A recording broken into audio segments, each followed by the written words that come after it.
अस्सलाम वालेकुम। कैसे हैं आप सब लोग?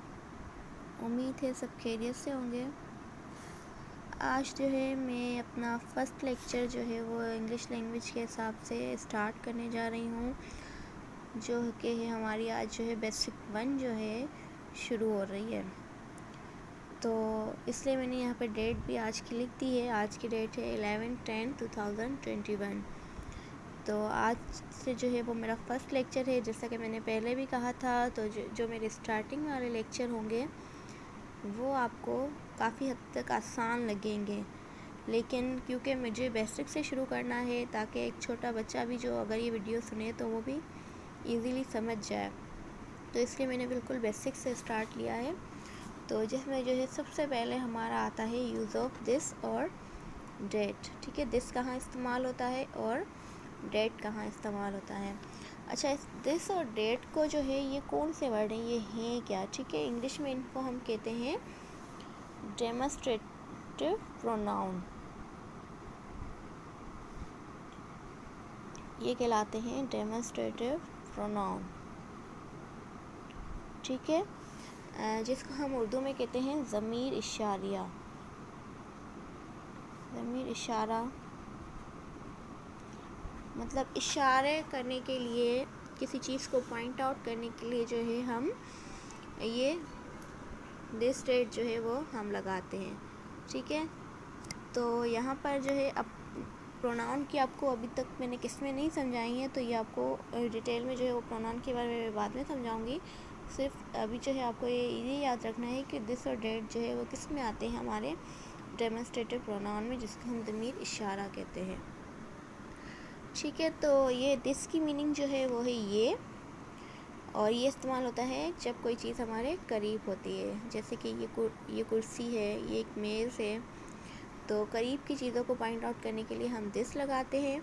और डेट का मीनिंग है वो, यानी दूर के लिए, और दूर की चीज़ों को जो है हम पॉइंट आउट करते हैं डेट के ज़रिए से। अच्छा, ये दोनों ही वर्ड जो है वो किस लिए इस्तेमाल होते हैं? दोनों ही वर्ड वाहिद मतलब सिंगुलर चीज़ों के लिए इस्तेमाल होते हैं।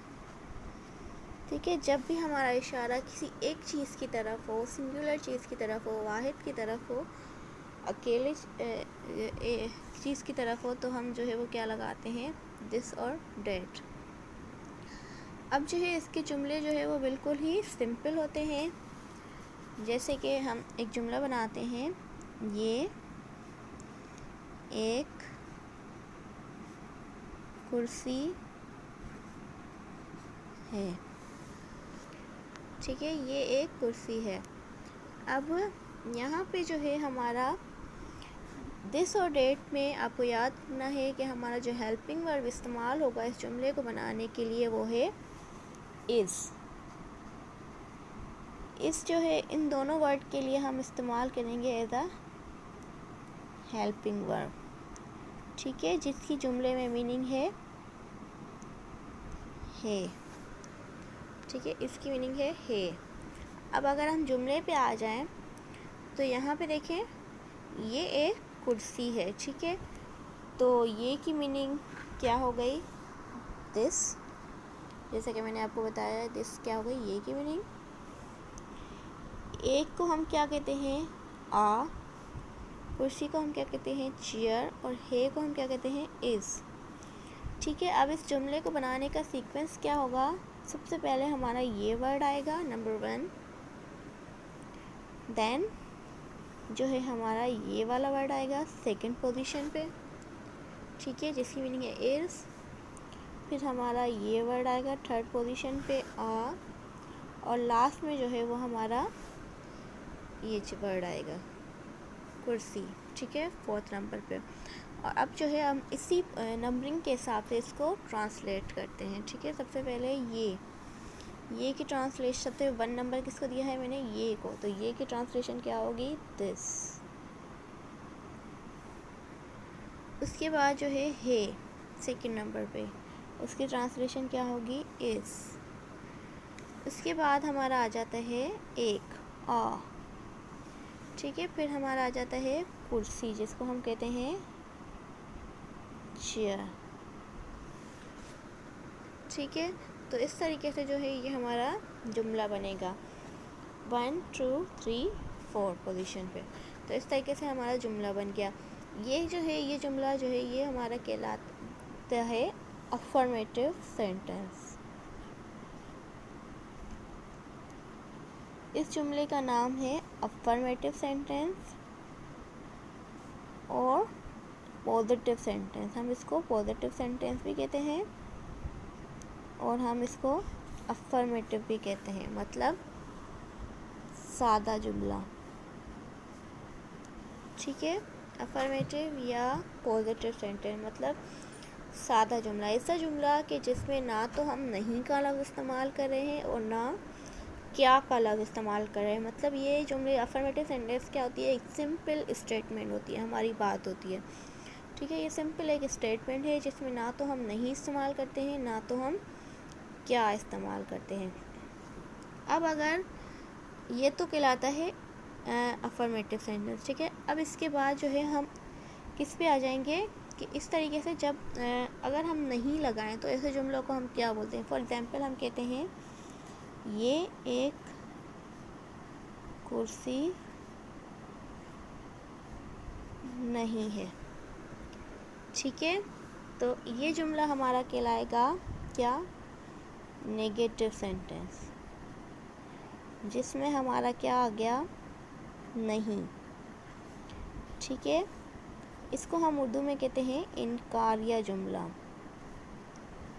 मतलब नहीं वाला जुमला। ठीक है, जिसमें हम किसी भी बात के लिए मना कर देंगे, ये ऐसा नहीं है, ये कुर्सी नहीं है। तो अब इस जुमले को जो है हम बनाएंगे, हमारे इसकी पोजीशन क्या होगी कि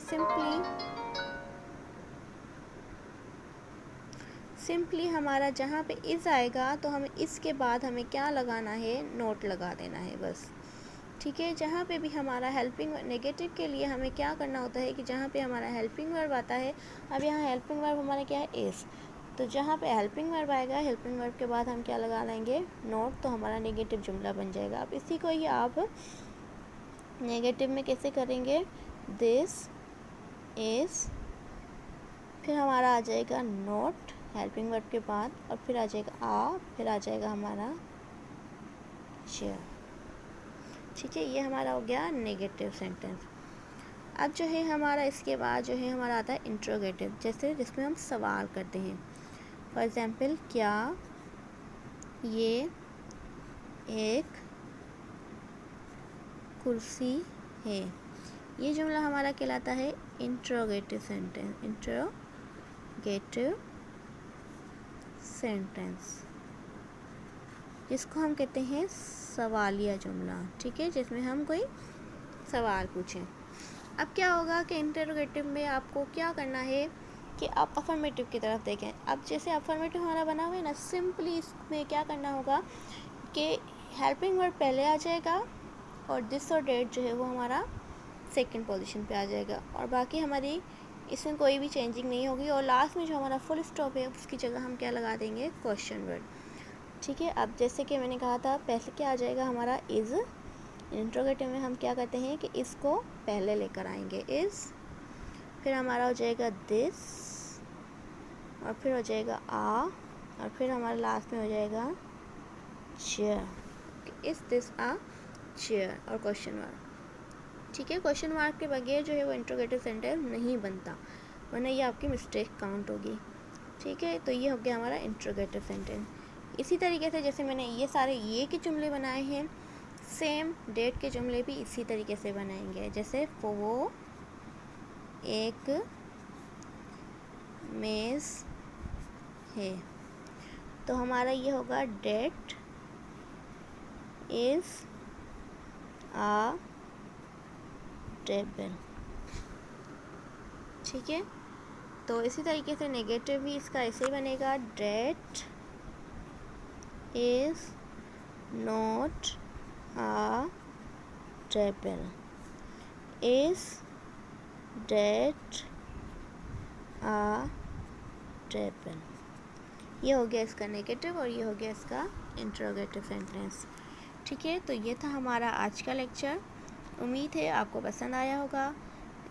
तो आप जो है मेरे चैनल को जो है वो सब्सक्राइब कीजिएगा और बेल आइकन को प्रेस कीजिएगा ताकि आपको मेरी हर क्लास का नोटिफिकेशन मिल सके। और इस क्लास को लाइक कीजिएगा और कमेंट सेक्शन में अपनी राय ज़रूर दीजिएगा। Thank you so much.